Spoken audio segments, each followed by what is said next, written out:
man. Alloh xayrli qilsin. Labbay. Assalomu alaykum. Va alaykum. Sizga savolim bor edi. Siz bilan gaplashganimdan xursandman. Rahmat.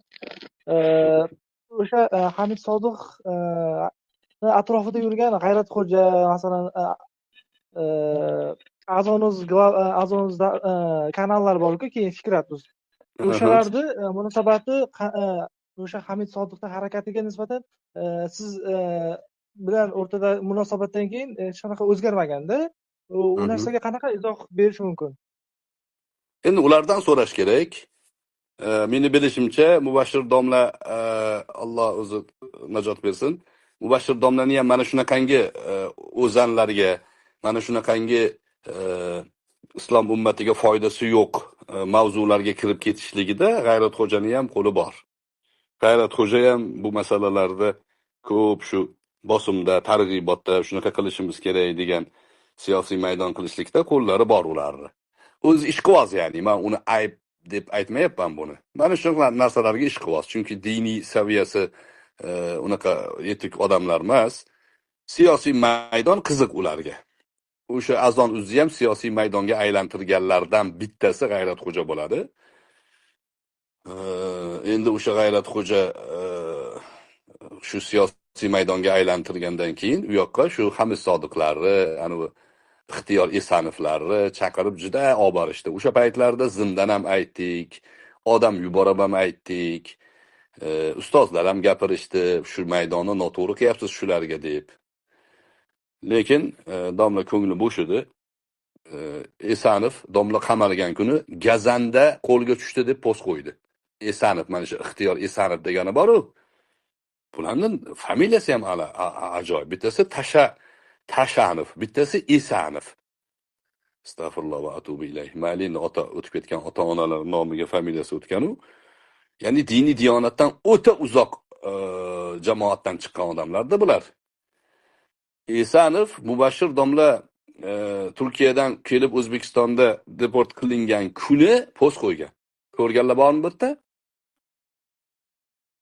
Gazanda qapasga tushdimi, shunaqa deb qo'ygan. Chayonmi? Chayon qapasga tushdi deb. Shu Esanovni azon uzda xalqqa tanitib berishdi aslida. Domla o'shanga maydon qilib bergan. Domlaga aytgandek, "O, bular chayon, chaqadi sizni." "Yo, mayli" dedilar. Mana chaqdi. Endi bu yoqqa o'tib olib, hozir tishini so'yloq qilib olib, Google'dan qidirib anaqa haqida bir videosini ko'rib qoldim men Esanovni.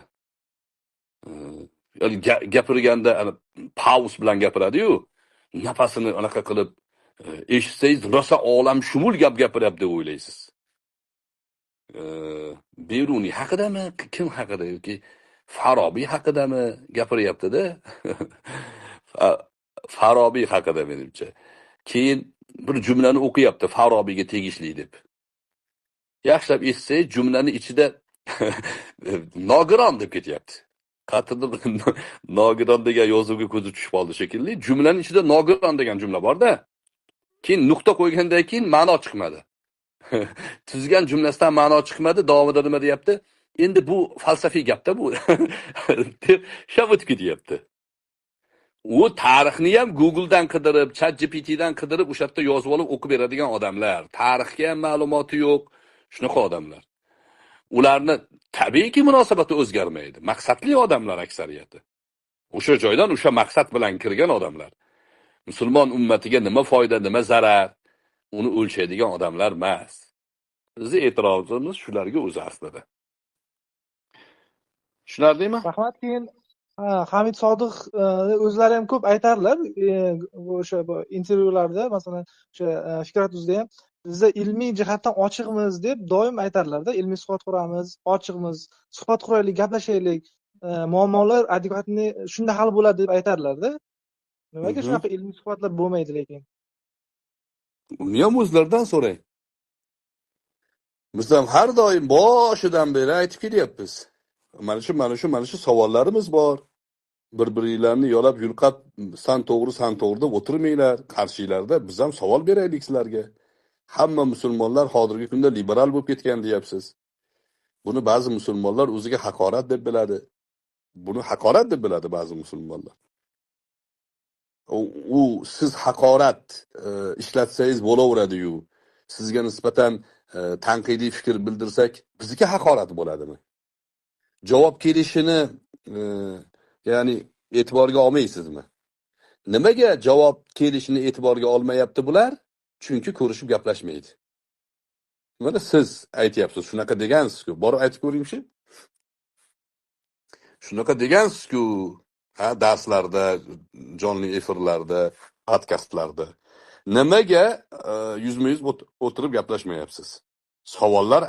Savollarimiz agar mantiqsiz bo'lsa, yosh bolaning savoli bo'lsa, boshqa joydan qidirib topib oladigan savol bo'lsa, aytsin.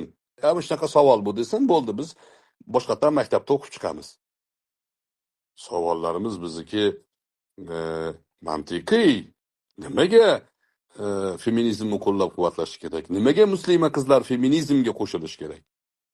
Nimaga? Nimaga biz hizbiylar bilan bahs qilmasligimiz kerak? Nima uchun salafiylar bilan bahs qilmasligimiz kerak? Bularning hammasi adresovniy gaplar o'zi. Hizbiylar bilan bahs qilib yuribmiz, biz salafiylar bilan bahs qilib yuribmiz. Ular butun yoshlarning miyasini zaharlab, pashag'in chiqarib tashlagan. Deystvasi bor odamlar. O'tirib podkastda o'tirib olib, galston taqib o'tirgan odamlar emas ular. Ular deystva qilgan. Gapirgan gapini bolalarga singdirib, Rossiyada ishlayotgan odamlardan 10 mingtasini Suriyaga olib borib qo'ygan odamlar. Koreyada 5000 odam pul jo'natyapti ularga. Deyistvasi bor bu ishlarni qilib yurgan jinoyatchilar. Men tezkina aytib beraymi men Abdulloh Zuparga. Men hizbiy bilan bahs qilyapman. Aytayaptiki, hizbiy bilan bahs qilmalaring deyapti. Savolim bormi? Men savol berishga haqqim bormi ularga? Nimaga hizbiy bilan bahs qilmayin? Nimaga salafiy bilan bahs qilmayin? Qodiyoniy bilan, besunnat bilan bahs qilmayin. Nimaga? Mening mutaxassisligim shu. Unga savol bersam, sen siyosatga tushunmaysan, aralashma, diningdan chiqma deyishyapti. Mantiqsizlikni qarang. Hozir aytdinglar-ku, bu faqat ular bilan bahs qilmaslik kerak, bularni musulmonlar bilish kerak deydinglar-ku. Men salpar o'qidim. Jon Lokni o'qidim. Adam Smithni o'qidim. Kapitalizm haqida tushunchalarim bor meni. Kapitalizm, sotsializm, islom iqtisodi to'g'risida 1000 ga yaqin o'quvchi chiqarganman men. Shaxsan o'zim o'quvchilarim bor 1000 ga yaqin. 10 ta kurs tugatdik, 10 ta. Hozir 11-simi yoki 12-si 15-noyabrda boshlanadi. Yana zakaz bo'lyapti, yana o'qiylik, iltimos qilishyapti. Yana shu dars o'tyapman. Men ham shu sohada mutaxassisman. Men ham magistrman jurnalistikada. Savol berishga haqqim bormi? Bor. Nimaga kelishmayapti? Alisher, mendan so'rayapsiz. Men sizdan so'rayin. Hamid Sodiq kelmayapti.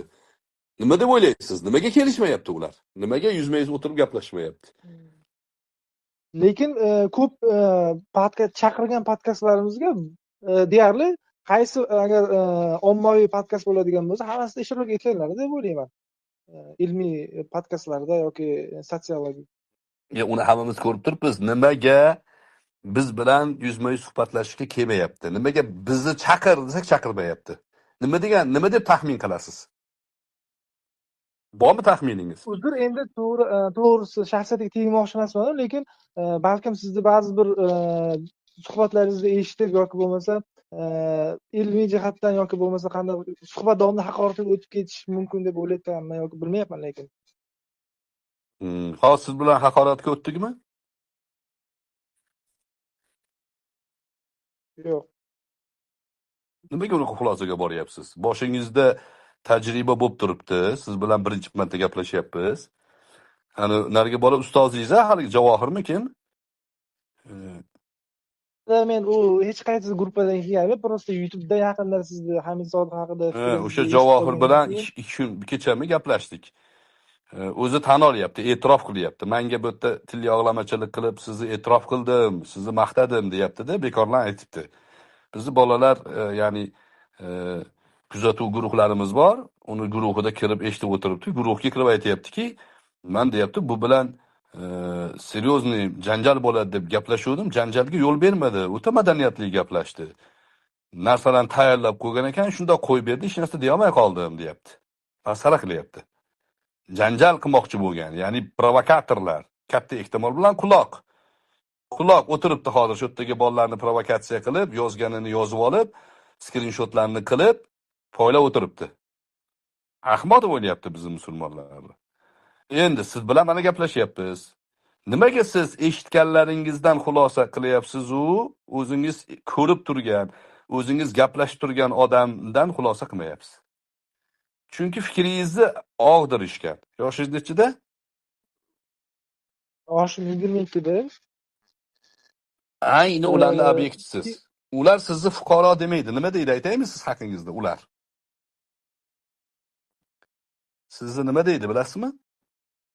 Yo'q. Sizni obyekt deydi. Alisher obyekt yozib qo'y deydi, yozadi, sizni moyil qilishadi. O'sha gap bahona. Uni haqorat qildi, buni haqorat qildi. Mana hozir men haqorat qilmadim. Pachag'ini chiqarib qo'ydi mana odamni. Bo'ldi, endi uxlamaydi bu odam. Umrini oxirigacha menga endi adovat qilib yuraveradi, lekin borgan joyda aytadiki, Abro Muxtor Ali meni haqorat qildi deydi. Lekin o'zini hezalaklik qilganini, o'zini xotinchalishlik qilganini hech joyda gapirmaydi. Natija nima bo'ladi? Gaplashmaslik uchun, Abror bilan gaplashmaslik uchun mana shu argumentdan foydalanamiz. Obyekt chalg'imaslik kerak deydi. Siz obyektsiz ularga. Men madaniy suhbatni kamida podkastlarimni ko'rganmisiz? Fikr hamma podkastlaringizni kuzatib boraman. Kontekst olmayman, faqat boshdan oxirigacha jonli efirlar ham yoki bo'lmasa o'sha yerda biror marta haqorat ko'rdingizmi? Mana Sardor bilan oxirgi podkastlardan bittasi. Sardor o'ta g'ashimga, jahlimga tegdi. Haqorat ko'rdingizmi? 1 soat, 2 soat. Oxirgi podkastingizni eshitdim. Boyagi Hamid Sodiq tarafini olib chiqdi demayman, o'ta adashmasam, oxirida qatl masalasi haqida gap ketdi, o'sha podkastni ko'rdim-da. O'shanda haqorat qildimmi? O'sha podkastda lekin boyagi bolaga nisbatan men o'yladim, juda odob bilan murojaat qildi, lekin sizga nisbatan siz salbiy jihatdan yondoshdingiz deb o'ylayman u bolaga nisbatan. Aylantiryapsiz dedi-da meni. Bu haqorat emasmi? Boyagi siz ahli sunna val jamoa aqidasini aytganingizda ham keyin adashmasam Izim Abdusalomni aytdilar-ku, to'g'rimi? U bola. U kishi qanaqa shunaqa vaziyatda shunaqa yo'l tutganlar degan paytda ham qanaqa o'sha paytda tushunarsiz holat bo'ldi-da. U bunda bo'lyapti-da, qarang. O'zi aqidani o'qimagan, tan olib turibdi, e'tirof qilib turibdi-da, lekin tarixda o'qib olgan manbalaridan o'ziga kerakli bo'lgan jumlalardan foydalanmoqchi bo'lyapti. Men aytayapman, Iz ibn Abdussalom hukumat bilan kelishmagan, fatvo falon narsaga fatvo chiqarib berdigan, chiqarib bermagan, natijada qamagan uni. O'sha sabablar bo'yicha mast qiluvchi ichimlikni ya'ni halol qilib berishga qilib bermagan. Mana shu masalalar ularga qarshi chiqqan-ku deyapti. Shu bizning aqidamizda asos bo'ladimi? Savol bor-da bu. Bu katta bir usulu. Desa yo'q, savol bo'lmaydi, asos bo'lmaydi. Masalan, Abu Hanifa rahimahulloh dastlab Umaviylarni xilofati davrida yashagan. O'sha davrning xalifasi chaqirgan buni. Radiyallohu anhuni hozir bo'l deganda, yo'q bo'lmayman degan. Nimaga bo'lmagan? Chunki Zayd ibn Alini xilofati uchun pul tikkan bo'lgan Abu Hanifa. Mavjud xilofatga qarshi, mavjud hukumatga qarshi boshqa bir hukumatni loyiq deb bilgan, ijtihodi shu bo'lgan. Endi aqidani bilmagan odam, ahli sunnaning aqidasini bilmagan odam, mana Abu Hanifa Hanafiy mazhabimisan deydi. Mana sizga ha deysiz. Abu Hanifa Umaviylarning xilofat xalifasiga qarshi chiqqan-ku deydi. Desa, siz nima deya olasiz? Haqiqatda tarixda bo'lgan. Mana aytaman. Xo'p. Nima deysiz? Men shu joyda masalan, men shu Abu Hanifa rahimahulloh yoki Izim Abdusalom rahimahulloh biza o'zimizga yoki o'rnak qilib olib, masalan, yoki harakat qiladigan yoki o'sha xulosa kiysak, Alloh taologa javobgar bo'lamizmi yo javobgar bo'lmaymizmi? Ha, javobgar bo'lamiz. Chunki o'rnak shaxsiyat Rasululloh sallallohu alayhi vasallam. Qur'oni Karimda, hadis shariflarda islom manbalarini hech bittasida boshqa odamni o'rnak deb Alloh taolo zikr qilmagan. Alloh taolo bir dona shaxsni zikr qilgan ummat uchun, laqad kana lakum fi rasulillahi uswatun hasana degan. Va tahqiq sizlar uchun mo'minlarga xitob bu. Rasulullohda o'rnak bor degan. Go'zal o'rnak bor. Endi nima uchun Abu Hanifa bunaqa qildi-yu, nimaga bunga ergashmayapmiz desa, uni aqida sifatida shakllantirmagan. Siyosiy qarashi bo'lgan u kishini. O'sha davrda siyosiy qarashi shu bo'lgan u kishini. Lekin aqida matnini o'qisangiz, Fiqhul Akbarni mavjud hukumatga qarshi oyoqlanish, unga qarshi xuruj qilishga qarshi bo'lgan. Ahmad ibn Hanbalni qattiq ya'ni kaltaklashgan, tazyiq qilishgan. Odamlar kelib turib qarshi isyon qilamiz deganda yo'q degan. Hukumatga qarshi isyon qilmaymiz. Meni siyosiy qarashim degan. Men bularga qarshi turaveraman, lekin sanlar ommaviy qarshi chiqishi mumkin emas. Chunki manfaat bor bu yerda, manfaat, ummatning manfaati bor. 80% ummat manfaatlanib turibdi, 20% muammo bor. Bu 20% ni ko'tarib, ularga qarshi chiqish ahli sunnaning chegarasidan chiqarib yuboradi odamni. Mana shu narsani bilmayapti-da, o'sha men bilan savol javob qilgan bola, Shoyatbek. Shuni bilmayapti, bilmayman deyapti. Aziz ibn Abdussalom bunaqa qilgan-ku deyapti. Bizga Aziz ibn Abdussalom o'rnak bo'lmaydi. Aziz ibn Abdussalomni yozgan matni sanadi bilan Rasulullohga yetib boradi, keyin hujjat bo'ladi. Islom ummatini shuning uchun katolik cherkoviga qiyoslab bo'lmaydi. Katolik cherkovida papa ibrat bo'ladi. Papani gapi gap. Papani pastidagi gapi undan keyingilarga gap bo'ladi. Lordlar undan keyingilari ustida turadi. Hamma o'ziga vahiy kelish da'vo qilaveradi. Bu apasni bo'lgan, o'shaning uchun Yevropa botqoqqa botgan, cho'milishni gunoh deb yurgan. Mana shu sababli. Ilm bilan shug'ullanmagan. Martin Luther harakati, Fransiya inqilobi keyin ko'rganmiz hamma narsani. Ular keyin butun Yevropani cherkovdan qutqarishdi xalqi. Natijada Andalusiyada musulmonlardan qolgan ilmiy meroslarni olib Yevropa rivojlandi. Musulmonlarga solishtirib bo'lmaydi buni. O'sha masalada ham shuni aytdim men. Men aytdimki, men aqidaga suyanyapman. Qani aqida deganda ko'rdingiz o'sha yerda. Abu Hanifadan misol keltirmayapman, Rasulullohdan keltiryapman misolni. Nima uchun keltiryapman? Uqtuluhu kainan man kana hadisi. Imom Muslimda kelgan ekan bu hadis. Qiziq hodisada bitta bola yozibdi. Bunaqa hadis yo'q. Abror yolg'on gapiryapsan. Debdi-da, keyin ozgan turgandan keyin bunaqa hadis bor-u, ma'nosi bunaqa emas. Debdi-da, hadisi keltirib qatdan topgan endi u. Imom Navaviyning sharhini, Ibn Hajarning sharhini, barcha katta-katta ulamolarning sharhini keltirgan, hammasida men aytgan gapirgan. Tagga yozib qo'yibdi. Ana Abror ko'rdingmi? Sandan emas, biz mana Ibn Hajardan olamiz hadisni deydi. Hadisni endi ko'rib turibdi o'zi.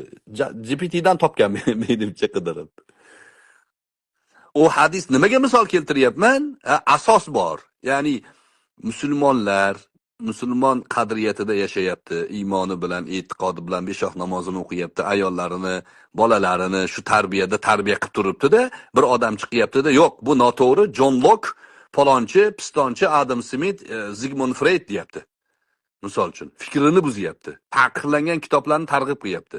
Misol uchun men soddaroq qilib aytayin, Hizb-ut Tahrir o'zini demokratiya kufr nizomi degan kitobini targ'ib qilyapti. Bizga bosim qilyapti. Bunga nima qilinadi desa, jazo beriladi. Nimaga? Rasululloh davrlarida mana shunaqangi odamlarga jazo berilishligiga Rasululloh aytganlar. Bir ummat bir bo'lib turgan bo'lsa, jamoat bo'lib turgan bo'lsa, ishlari jam bo'lib turgan bo'lsa, bir kishi kelib uni tafriqaga bo'lsa, uqtuluhu kainan man kana deganlar. Jamoatni tafriqaga bo'ladigan bunaqa odamni o'ldiringlar deganlar. Bugun hozir O'zbekistonda o'ldirish bormi? Yo'q.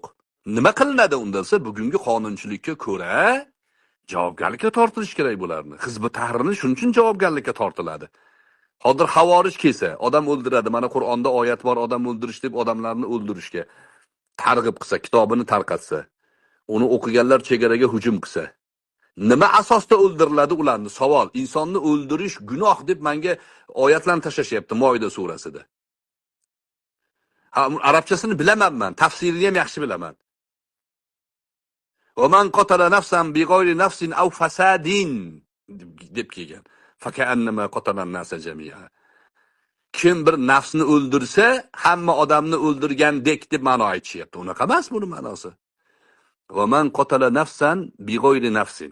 Bir odamni odam o'ldirgani uchun emas. Ya'ni jinoyati yo'q, qotil emas. Va man qatala nafsan bighayri nafsin aw fasadin fakannama. Ya'ni yer yuzida fasod tarqatayotgan bo'lmasa o'ldirib bo'lmaydi. O'ldirsa butun insoniyatni o'ldirgan bo'ladi. Demak, odam o'ldirganga jazo qadimda o'ldirish bo'lgan. Yer yuzida fasod qilgan degani xuddi mana shu fasodga tushadi. O'sha Jon Lokning fikrlarini tiqishtirayotganlari, feminizmni qoyilsularga, zo'rsular, sifatlislar degan fikrlar yer yuzida fasod qilayotgan jumlaga kiradi. Bu demak jazolanishlikka loyiq degani. Chegarada hujum qilayotgan odamni o'ldirib bo'ladimi? Savol sizga. Chegarachi turibdi, qo'lida qurol bor, chegaraga hujum qilyapti. O'ldirib bo'ladimi? Yurtni himoya qilish uchun qarshi turish kerak. Albatta o'ldirish kerak bo'lsa, boshqa chora bo'lmasa o'ldirish kerak. Nega siz odamni o'ldirishga targ'ib qilyapsiz? Ustingizdan petitsiya qilamiz, yozamiz endi sizni. Alisher, imzo to'planglar, tez bo'linglar. Xuddi shunday bo'lyapti. Tushunyapsizmi? Ko'zingizni oching, yosh ekansizda. Ko'zingizni oching, qaysi safda ekanligingizni o'zingiz hal qilasiz. Siz ularning qo'lida obyektsiz. Sizni sekin moyil qilishadi, mana Abror haqorat qiladi.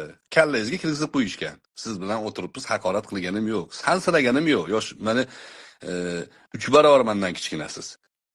Sansiraganim ham yo'q. Men bolamni ham kichkina, o'g'limni ham, qizimni ham sansirayman. Mahalladagi bolalarni ham sansiramayman. Sizlar gaplashaman. Lekin menga qarshi bir yurib ko'ring, bir haqorat qilib ko'ring meni. Tug'ilganingizga pushaymon qilib tashlayman. Lekin meni jumlalarimda siz qilgan haqorat bo'lmaydi. Filologik adabiyotda ishlatsa bo'ladigan so'z bilan sizni shunaqa mazajga qochirib tashlayman. Haqqim bormi? Haqqim bor. Qattan olyapti. Qanaqa haq? Buni kim bergan desa, Qur'on oyati bergan menga. Alloh taolo yomon so'zni yoqtirmaydi. La yuhibbullohul jahra bis-su'i minal qawli illa man zulim degan. Yomon so'zni Alloh taolo yoqtirmaydi, faqat zulm ko'rganlar ustasno degan. Meni haqorat qilsa, men zulm ko'rgan bo'lyapman. Ana Javohir degan bola menga zulm qilyapti. Men bilan kelib ustoz deb gaplashyapti, orqadan mashinnik. Yana nima deydi? Farruh nima deb yozgan? Unda mashinnik yana nima degan? Men sizni lichkangizga tashlab qo'ydim. Mashinnik degan, mana xullas Abror domla deyapti, ya'ni deyapti mashinnik, tuhmatchi, haqorat ustasi tarafda bo'lganlar tark etsin guruhni deb yozyapti. Hotdan nimaga bunaqa nomardlik qilyapti? Chunki rujulati yo'q, nomus yo'q, muqaddas tushunchasi yo'q. Mana shularni xoin deyman men. Nimaga? Bitta yuzi yo'q bularni. Shunda bittasi kelib turib, ozgina siltasa, bo'ldi, u tomonga o'tib ketaveradi. Vatan himoyasi, iymon, e'tiqod, bu yuzlashaman degan gap yo'q. Ularga keskin gapirishlikka Qur'on ruxsat beradi. Meni e'tiqodim shunaqa. Chegaraga hujum qilgan odamga demak o'ldirish huquqini hadis Qur'ondan bizda bor. Dunyo qonunchiligini madaniy shaklga kelishida fundament islom qonunchiligi. Fransiyani qonun shakllanganligi u Adam Smith, Jon Lok, Charles Montesquieular, bular hammasi kitob o'qigan odamlar, faylasuflar. Bular muqaddimadan ta'sirlangan, bular siyosatnomadan ta'sirlangan, bu muvattodan ta'sirlangan odamlar. Qonunchilikni shu yerdan olishgan. Axloq, bunaqa normativlarni 18-o'ringa qo'yishgan.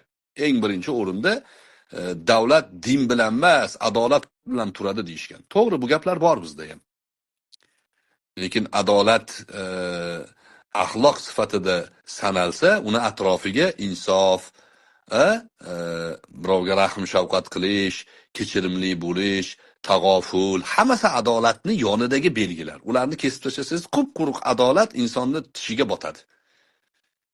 Qup-quruq adolat deydi bizning islom madaniyati. Ha, shularni ya'ni e, bizni madaniyatdan olganligini isboti shu: jinoyatchiga o'lim jazosi beradigan jinoyatlar bor. Amerika tark qilgani yo'q. Yevropada ham bir qancha joylarda bor menimcha. Amerikaning nechta ham shtatida odam o'ldiriladi hozirgacha. Jinoyat qilgan o'ldiriladi. Hatto bitta 15 yoshli bolani o'ldirishdi, keyin bilmay qolibmiz deyishdi. O'ldi. Mahallasida bitta qizni o'ldirib ketishgan, o'sha bola o'sha yerda bo'lgan, olib borishgan, 15 yoshli bola. Bo'yniga qo'yishgan, yig'lab o'tirdi, to'kki stolga o'tkazishdi, o'ldirishdi bolani. Keyin ma'lum bo'ldi, o'ldirmagan ekan u. Bor, ya'ni men hozir ham siyosiy fikr sifatida aytaman. O'zbekistonda o'lim jazosi yo'q, lekin siyosiy fikr sifatida aytamanki, o'lim jazosi qaytarilishi kerak. Chunki qaysi madaniy qonun qabul qiladi bir odamni o'ldirganga 15 yil, 20 yil, boring umrbod qamoq jazosi beriladi.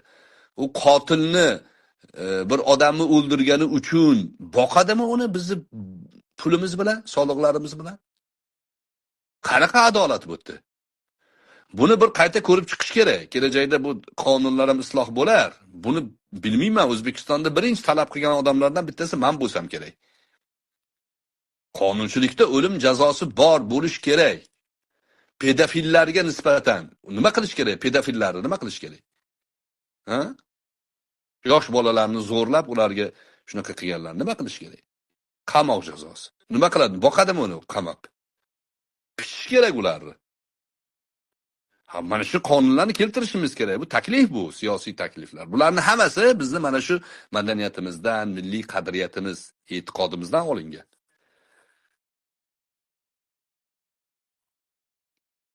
Xo'p, Alisher, nima deysiz? Uzr, endi boyga to'g'risini aytsam, shu suhbatdan keyin miyamda aylanayotgan narsani aytib beraman. Mayli, o'sha narsada fikr bildirsangiz. O'sha Men sizga savol berdim.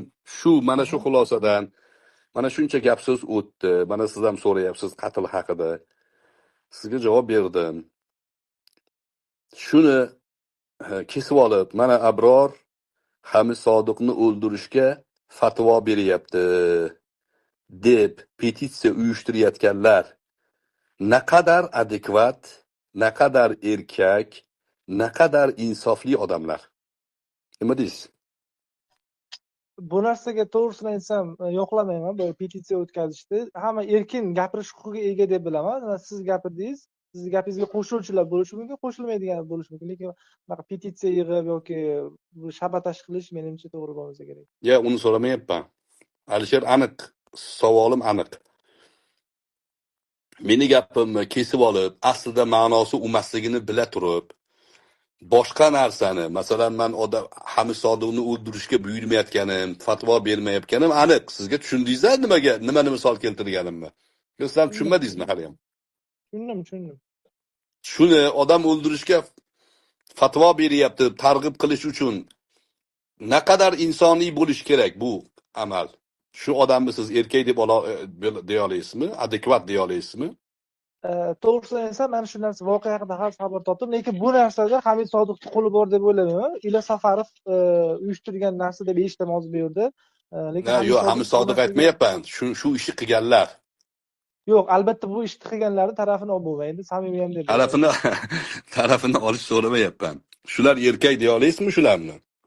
Adekvat deya olasizmi uni bugungi kunda? Adekvatlik masalasiga ham yo'q, adekvat ham deb bilmasam kerak menimcha. Agar aytayotgan gaplaringiz to'g'ri bo'ladigan bo'lsa. So'rayapsiz-ku, men javob beryapman. Men hamma yaxshi biladiki, Qur'oni Karimda o'ldiring degan oyatlarni musulmonlarga ishlatgan odamlarga qarshi 10 yildan beri raddiya berib kelyapman. 10 yil, 11 yil bo'ldi. Balki 2011-yil bo'lsa 14 yil bo'libdi. 14 yildan beri raddiya beraman ularga. Xoh yozma bo'lsin, xoh jonli bo'lsin. Eng birinchi jonli efirlarim 2012-yilda bo'lgan. Eng birinchi suhbatlarim takfir haqida bo'lgan. Takfir. Takfiri bilasan nimaligini? Ha. Islom istilohida musulmonni kofirga chiqarib olib, uni jonini halol qilayotgan jamoalarga qarshi gapirganman. Birinchi suhbatlarim. O'sha suhbatlarda Qur'onda o'ldiring degan oyatni nima ma'nosi aslida, buni mabodo shu jazo qo'llaniladigan bo'lsa, qatlarda qo'llaniladi. Kim uni qo'llashga haqqi bor? Tergov bor, sud bor. Samasudga hech kimga haqqi yo'q. 3 ta odam qo'liga qurol ko'tarib olib jihod deb e'lon qilishga haqqi yo'q. Bularni qilib kelgan odamman. Meni ko'rgan odam birinchi o'rinda Abror Muxtor Ali desa, ikkinchi o'rinda shu odam mana shu qurol ko'tarib yurganlarni qilgan ishini jinoyat deb aytgan odam deydi. Qaysi yuz bilan Ilyos meni Hamis Sodiqni o'ldirishga fatvo beryapti, mana deb kesib 15 sekundlik narsani qo'yyapti. Qaysi yuz bilan? Mayli, endi bunga siz javob bermaysiz. Anu pedagog sal psixologiyadan o'qish kerak shekilli, kallasi ketib qopti. Kimdir kirib unga yozsa, kelib meni haqorat qilar ekan. Mana endi Ilyosning gapidan sizni haqorat qilib yoki sizni ayblamoqchi emasman. Yana qiziqligi shu yerda, Alisher, e'tibor bering. Menimcha, shu yerda bolalar biladi. Shu masala ko'tarilgandan beri berilgan savollarga eng kamida 30 minut, ko'piga 1 soat, 1,5 soat, taxminan 4 soat, 5 soatga yaqin umumiy jamlamada suhbat qilganman. Turli xil vaqtlarda. Yig'ilib uni YouTube'larga qo'yishgan. Ana shu Ilyoslar hamma suhbatni injalab ko'rgan. Sinchiklab ko'rgan, eshitgan. Birortasiga shuncha chaqiriqlar, shuncha madaniy suhbatga bo'lgan da'vatlarni hammasini o'tkazib yorib, oxiri 15 sekund joydan montaj chiqarkan deb kesib olib, o'sha joyi meni bloklab qo'yib petitsiya qilyapti. Biling bu odamlarni kimligini. Men xoin degan odamimni tushimda ko'rib aytmayman. Bular xoin odamlar. Bular xiyonatdan ya'ni jirkanmaydigan odamlar. Bular xiyonatni xizmat deb o'ylaydigan odamlar. Mana hozir aytayaptiki, yozib olyapmiz biz ham deb. Shu masalan, hozir Abrori nima aybi bor? Ular to'xtamasdan eshak deb yotibdi, haqorat qilib yotibdi, meni og'ziga kelgan narsa bilan yozyapti. Mana hozir shu bola ham onasini avratini nomi bilan meni nomlab yozyapti. Shuncha haqorat, shuncha bosimga biz indayotganimiz yo'q. Chunki bir tiyinga qimmat odamlar. Hamis Sodiq o'zi ham xafa bo'lyapti. Menga kelgan o'rtada turgan odam aytayaptiki, Hamis Sodiq o'zi xafa. Siz bilan gaplashsa, bu narsalar to'g'risida sizdan uzr so'raydi. U Hamis Sodiqni himoya qilib yozayotganlarni birortasi, shogirdman deb gapirayotganlarni birortasiga Hamis Sodiqning aloqasi yo'q. Shaxsan shunaqa dedi o'rtadagi odam.